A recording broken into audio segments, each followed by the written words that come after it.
Well, it's about time I talk about this topic. And unlike most people, mostly focus on Nintendo, Sony, and Microsoft in this case, I feel like those three companies will generally be fine. Maybe not as good, who knows, but I feel like they'll be fun, especially with their brand power. My issue I have is more so people are focusing so much on specifically those companies having major AAA titles and everything else that could be impacted by the increase, and also why I feel like people who keep preaching how this is a good thing are kind of talking out of their butt and mostly focusing on specifically their favorites. Let me explain. First, I want to talk about a reason how game development has gotten so bloated. So that's something people constantly mention being, well, these games cost so much to make and everything, which is true depending on the game, but especially nowadays, where so many games can reach ridiculous highs when it comes to development. I believe that Insomniac Spider-Man 2 is like $315 million, which is... that's still crazy considering the fact that it still feels has less content in the first two games. But I like it more in the first two games. Let's get that out there. But here's what I'm focused on.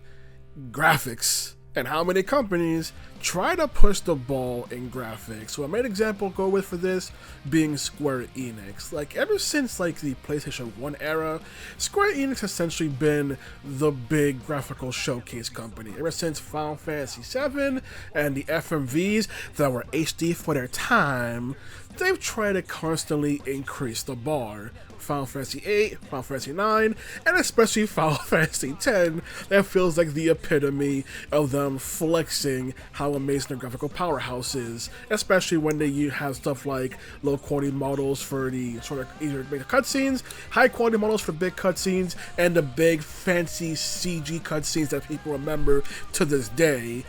And of course, none of that is cheap to produce. With nowadays so many games wanting their whole game to look the equivalent of CG cutscenes. The whole game is to look as pristine as possible, which for many people, they enjoy when a game looks that big. But this is a push the developers and companies did, and certainly not necessarily the fan base, because people who complain about something not being the most pristine thing are generally doing so because companies themselves push how powerful the hardware is. The companies like Microsoft and Sony want you to buy their console and emphasize how powerful the console is and push to the limits, which is why when there's people who will complain on social media about games not having the absolute most realistic detail, it's pretty much a byproduct of the companies themselves trying to push that narrative of how pristine their console is. Yes, people will roll their eyes, think both people are goofy, but Sony and Microsoft are generally the ones that created the John Twitter man complains that game can't leave footprints on the ground, therefore 0 out of 10, stuff like that.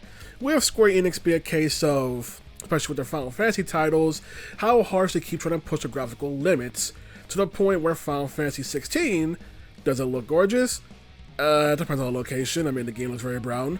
But something you can't deny is the icon battles are a giant visual spectacle. And that's it, pretty much. Because their gameplay is so basic and less interesting than Clive, but they look good. People remember them because of how cool they look. So clearly, for a lot of people, that paid off. But it feels like everything else was at a cost because of the fact that the side quests are blurred to play, the exploring the world is pretty much pointless because there's so little into it, and you can't even do basic things that even Final Fantasy 1 on the NES had, like NPCs trying to point in the right direction, interesting to find in the world, just stuff like that is just gone. But hey, look how graphically intense it is, I guess. Compare this to some of the reception a game like Metroid Dread got, where Metroid Dread definitely is a good looking title and everything, but I kept seeing complaints from people, specifically non-Metroid fans, gotta note that, non-Metroid fans believing that Metroid Dread was some weird full-price indie game Nintendo was selling for some reason.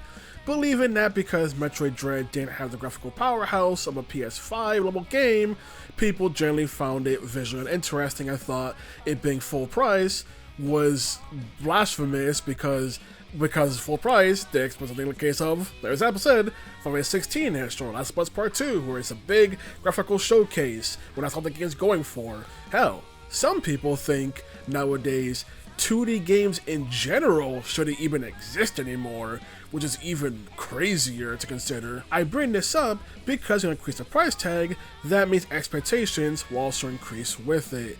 And since people already believe that a game nowadays should have the most pristine graphics, what's going to happen then when you increase the price tag? That the expectations need to go even higher, which companies clearly already struggling to even keep afloat, even with their claim, even with $60-$70, which is also crazy considering the fact that nowadays especially, there's people buying games than ever before, especially when compared to like the 90s. So there's more potential customers out there, but they still feel like it's generally not enough.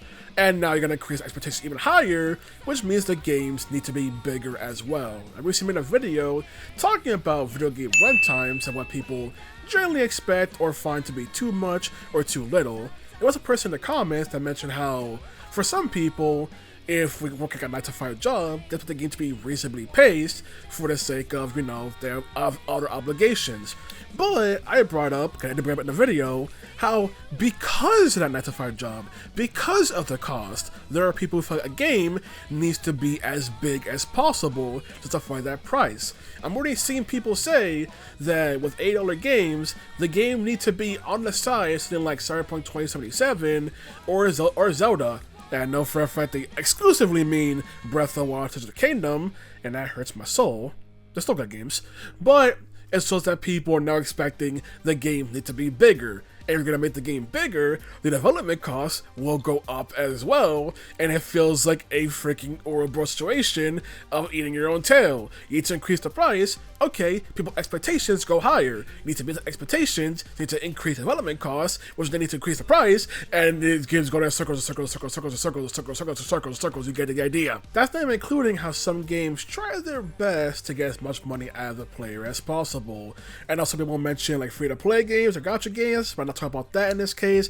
I'm talking about how some games will just include the most minute thing, include it as the DLC microtransaction, like Capcom especially just has, here's pay us $2 to unlock everything, or here's more red orbs with like $2 purchases, which is, if you're interested in that, I'm not, but there are people who definitely are, and in those cases, it doesn't really affect the game. Example I'll bring up is Tales of franchise, how ever since the franchise went HD, it can use DLC, the developers essentially make DLC for stuff that allows you to just immediately increase a character's levels, which some people felt like alter the gameplay. It doesn't. The games generally play fine, everything.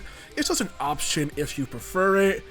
But where it became obnoxious, even for seasoned players, is Tales of Arise. Specifically, how much that game kept trying to advertise the DLC. It would advertise the DLC in the main menu, advertise the DLC when just you go to your item menu. It would advertise the DLC when at the campfires. I think that last one actually got patched out from the game, but get the idea. It pushed the hardest to advertise DLC for you in that game. They wanted to squeeze all the money from you as much as possible and kept advertising it in your face and received backlash because of how absurd it got. But many games already do that, so increase the price tag as well. Those are also going to stay, and for a fact they will stay. And I don't believe people who really think that if they increase the base price tag, then they won't do practices like that. No, they will do that, and I'm tired of people saying that. I see people have been saying that for like 10 years now.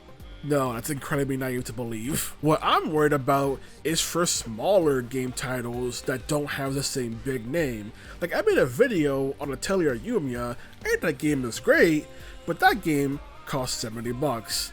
And I know many people would not want to pay that price tag. Another example is also Famicom Detective Club, specifically the remakes, and how when that came out, you got 2 games for $60. 2 full remakes for $60, and there were people complaining that that price tag was too much because they didn't expect an adventure game to cost that much. So for them, they found that way too ridiculous. I saw some people make even dumb comments like emulating the game, reviewing it, and then deciding to buy a completely different game from the same developer as some sort of way to make up for it when that makes no sense. But it shows how there is a limit to smaller projects we want to pay. I mentioned how Metroid Dread, some people thought $60 was too much for it.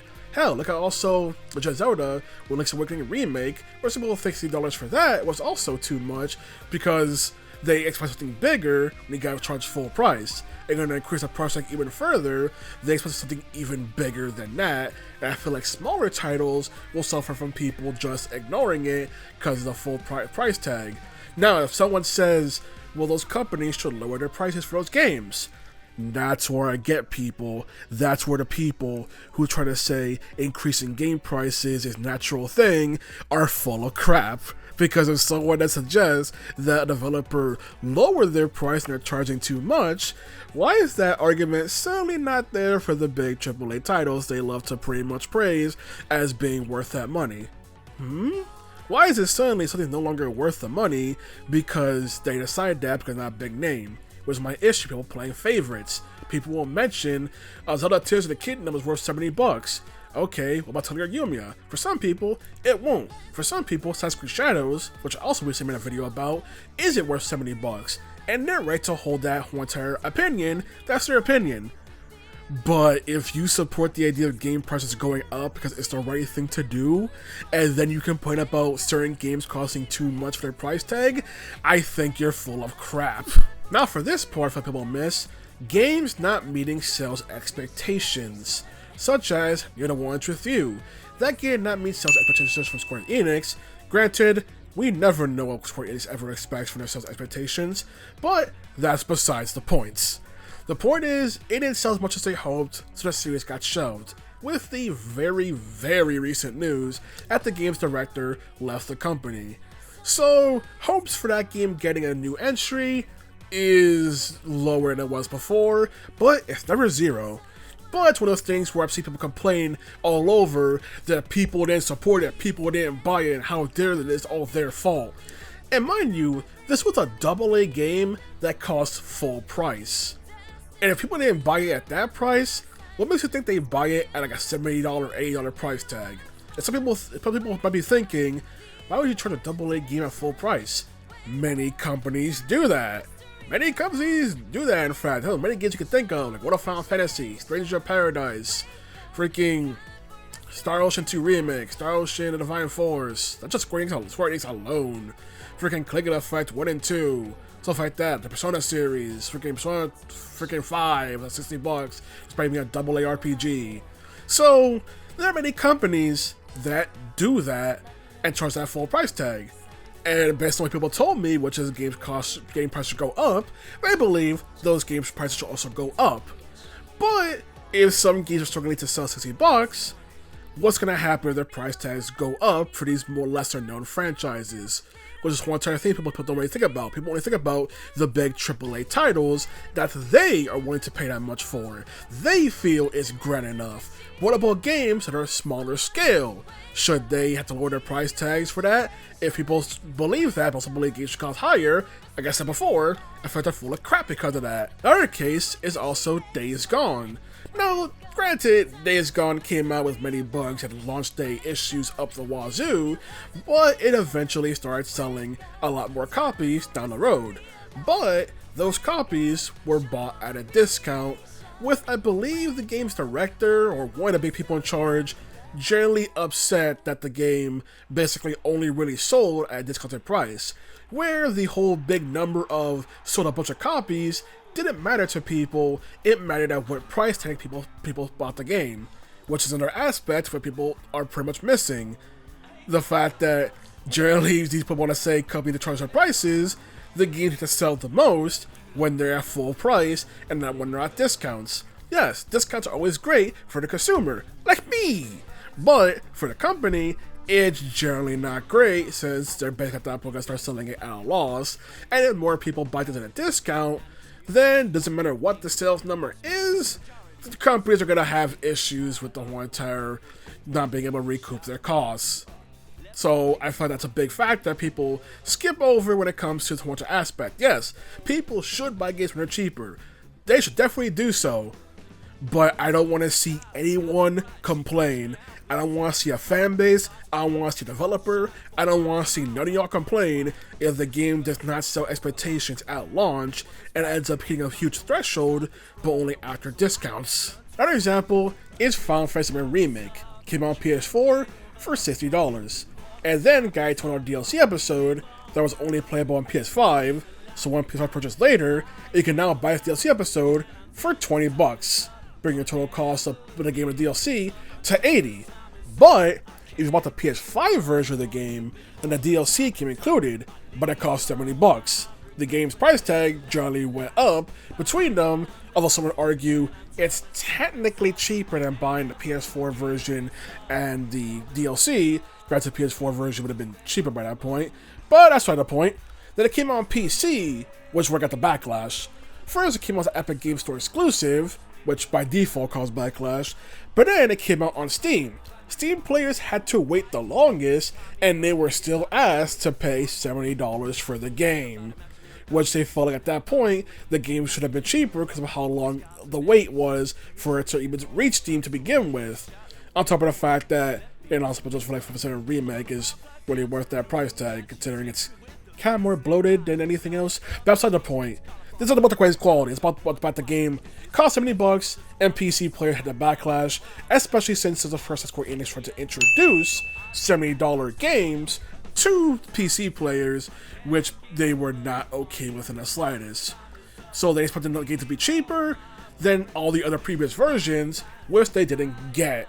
Which will highlight the one thing of where for a game to be cheaper. Like, yeah, you'd think a port years down the road would be cheaper, but it wasn't. That's a case where people were very mad about it, and there were even articles written of people being pissed off about it. Another argument people try to make is the claim that special editions for games show that people are only willing to pay more than $60, $70, even $80 for a game. Except that argument is flawed because a special edition gives you more content. You get more stuff, whether it be physical or in the game, for the increased price tag. I didn't pay like $150 for a base copy of Metaphor. I paid $150 for a special edition Metaphor with a lot more content. This is not a fair comparison. I see some use the digital deluxe editions where you get to play the game early. Once again, they got the ability to play the game early. They got an extra bonus for the price tag, so you can't treat it as if they paid that amount for the base game. They pay that amount for an extra incentive. And while I don't like the practice of releasing games early, because at that point, games are releasing early, basic people just getting the game late. But it's a thing that they got extra, and that's a horrible comparison to make. Another thing I'll bring up is something that people used to say for years, but now suddenly don't, because it never came true, which was the claim that, oh, digital games will be cheaper to produce, and therefore they'll be cheaper than physical copies, which I don't feel like ever happened. If someone can point to me examples, please do so, because I can't for the life of me think of a time where a digital game didn't always cost the same price as a physical copy, because why wouldn't they? It is cheaper to produce, but hey, it's a company, get pocket more of the money. But I never seen a case where a company tried to do that. I've seen cases where people try to make arguments why a game didn't have a physical copy. I remember when Alan Wake 2 didn't initially get a physical copy because the company claimed that making a physical copy would increase the game's price tag to $70. Which I say, mofos, you're owned by Epic Games, do not give me that crap. But I've seen the opposite case. Never the case with a digital game actually being cheaper, despite people loving to swear on their life that it would have made things cheaper. It never happened, and now things are getting more expensive instead. For this digital copies, people said would make things cheaper. Other thing, and this is more of a rare thing than anything else, but hey, who remembers when games came packaged with extra stuff? Remember when Twilight Princess HD by default used to just come with the Wolflink amiibo that by itself probably like a $20 purchase? Remembers that? I listen to PS2 era, I have a copy of Persona 4 on PS2 that comes with damn near the whole OST on that disc. I people talk about that one aspect. That's went away. But someone did that for Persona 1 on PSP as well. It came with OST on the disc. Hell, XSEED of all companies used to do that a lot. Just $60 price tag for physical edition for like certain Kagura games would generally get you a mini art book and like the entire game's OST. Just did that for Senran Kagura 2, Senran Kagura 2 on 3DS for full price at $40. That also killed the game's OST. And it's like, back in that day, Quartz Party Blood Drive, that game sucked ass. But hey, that came with the OSTs for Quartz Party PSP, Quartz Party Book of Shadows, and Quartz Party Blood Drive, along with a mini art book, the main CGs of all three of those games. And that was for the base price of the game. Nowadays, you can buy a special edition, and the company won't give you a physical copy. What the hell happened? And people are trying to cheer for the latter part than the former. This is what I want to ramble about, the whole entire aspect of feels like people are so tunnel vision on a franchise that they like or the specific games they feel justify the price tag that everything else gets lost. Such as if a game starts selling below expectations because so many people are buying it at discounts, people probably ignore that fact because probably wasn't for a franchise they enjoy. Also, people bringing up the Grand Theft Auto 6 argument, which I don't care about Grand Theft Auto 6. I don't care. I'm not a Rockstar person, which highlights a whole entire point where people focus on games they enjoy. Many people assume that Rockstar is a university below thing. Everyone would pay whatever price that they set for GTA 6. I mean, I wouldn't because I just don't care. But hey, that shows. Hey, I'm not the one clapping for increased price tags. Now am I? So it's one entire thing where even other games, people used to try and bastard pricing, like Persona 5 came out on PS3 and PS4, $60. Royal version, still $60 on PS4. Royal Remaster, still $60 on all platforms, and that one actually removed content a bit. Freaking Persona 3 Reload then got bashed for being $70, and then got bashed for its DLC expansion pass being $35, which people felt may need to pay $105 for the quote-unquote full game experience. And DLC is its own freaking can of worms because how people feel about prices about that, but DLC should be for its own video. But it highlights that yes, those people want to follow. Like I said, Persona has generally been more on a AA scale. And since the AAA RPG are really talking out of their butts. It's like saying freaking Yakuza is like a Dragon's AAA franchise. Talking out of your butt with that one. So, as I'm talking about, I want to ramble about just the fact that people aren't thinking of the whole picture, thinking of the small, narrow world that they encompass, which is fair to them to do that, but I feel like there's a way wider scale. Like I said, if people who cheer for this, I don't want to see them complain at all if a game ends up failing to meet expectations and barely selling badly, or if quote-unquote too many people aren't buying the game. Hell, I'm still seeing people complain about the freaking 100-Day Line Academy, whatever it's called. Freaking, that name is just too confusing. Freaking that game not selling as much as people would hope for, and people being like, you need to sell, people need to buy it, why aren't you buying it? And then trying to shame people. That's also what I don't want to see no one trying to shame people for not buying these games at full price. Because it will happen, because people already do that for some games. But I definitely don't want to see that continue onward. If you support the increase in price tag, they'll support people who are willing to wait for a decrease in price, and that comes with consequences towards the franchise. So be it. This is what you decided. That's what I'm going to say. Alright then, good day. Go out, play games at price tags that you are comfortable with. Don't feel pressured. Good day. Now I gotta add this segment because the discourse I've seen going around with Sonic Crossworlds and Mario Kart World. Typically, people complain about Mario Kart World being $80, a lot of people did that, but also complain that Sonic Crossworld is $70, but has a $20 season pass, which many people feel like that means by default Sonic Crossworlds is $90, plus a Mario Kart World's $80. Just, I guess we're not including the cost of Switch 2 in general, but people felt like, specifically for this genre, that apparently kart racers aren't allowed to price themselves above 50 is the issue people have. They feel like just because it's a kart racer game, that apparently means there's a limit to what kind of price people have, because people saying that Sonic Crossworld should be $50 at best. And that once again highlights another issue where people are once again basing what they think a game should cost solely based on the genre it is, which once again sounds so crazy, but it highlights an issue when it comes to people's thoughts about video game pricing. The fact that people feel like an entire genre of games is not allowed to reach a certain threshold, or that Sonic Crossworlds, despite being $70 by default, which is cheaper than Mario Kart World, apparently costs more because it's not quote-unquote the complete experience without the DLC Season Pass, even though that depends on what you define as complete experience. Some would count DLC as something bonus, but got to mention that part too, so I mentioned this whole addendum. Alright then, now good day for real.